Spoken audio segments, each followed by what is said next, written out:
A fine morning to one and all, dignitaries on the dais, off the dais, and the organizers of Knowni Search 2007.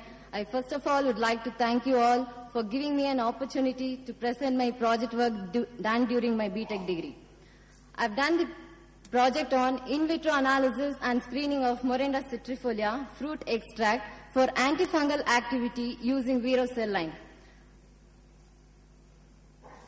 Before explaining the antifungal activity of Morinda citrifolia, I would like to explain about the pathogenic effect of Candida albicans.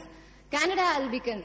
Now, the number of fungal infections have been increased over the past decades. Among them, the Candida albicans stands ranked fourth among the infection, and the various type of infections caused by Candida albicans are vaginitis, an infection of the vagina, which causes irritation, swelling of the vulva, and it infects most of the healthy women during their childbearing age. The treatment for the Candida albicans infection is done by antibiotic therapy. But now most of the species are becoming resistant to those antibiotics, and so the researchers have been focusing to use some medicinal plants and nutraceutical formulations to find an alternative to treat such infections.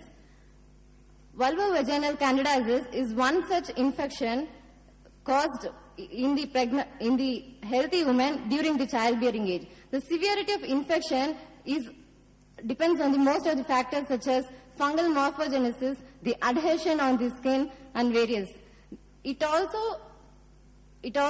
is also prevalent in patients suffering from AIDS, cancer, and so many. So in that case, Morinda citrifolia has been found as an alternative to treat such infection, and it has been proved to show anticandidal activity by in vitro study and the study on Vero cell line. The objective of my project is isolation and identification of Candida albicans from vulvovaginal candidiasis patients and screening them for the antifungal activity using Morinda citrifolia fruit extract, and to study the effect of Morinda citrifolia extract to inhibit the cell adherence of Candida.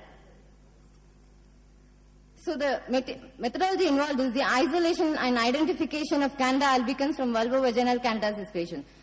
First is to collect the sample. The swabs were collected from vulvovaginal candidiasis patients, and they were cultured on Sobrud's dextrose agar medium, and based on the morphology, they were screened for Candida albicans. The various tests for screening Candida albicans were colony morphology. Colonies appeared as pale chalky white in color, smooth with pasty texture after incubation for 24 hours in Sobrud's dextrose agar media.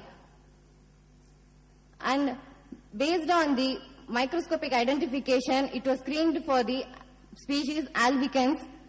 In gram staining, the cells retained the violet color, and hence it was proved to be gram positive. And in the wet wound staining, there's a bud formation, which is the characteristic feature which distinguishedly identifies it as the Candida albicans. And next is the germ tube test. The germ tube formation is only for Candida albicans species, and this proves it to be this species. And sugar fermentation test. There are various Candida species. Among them, to identify Candida albicans, the Candida albicans alone has the property to ferment the glucose and maltose. The Durham's tube, in which the gas formation is there,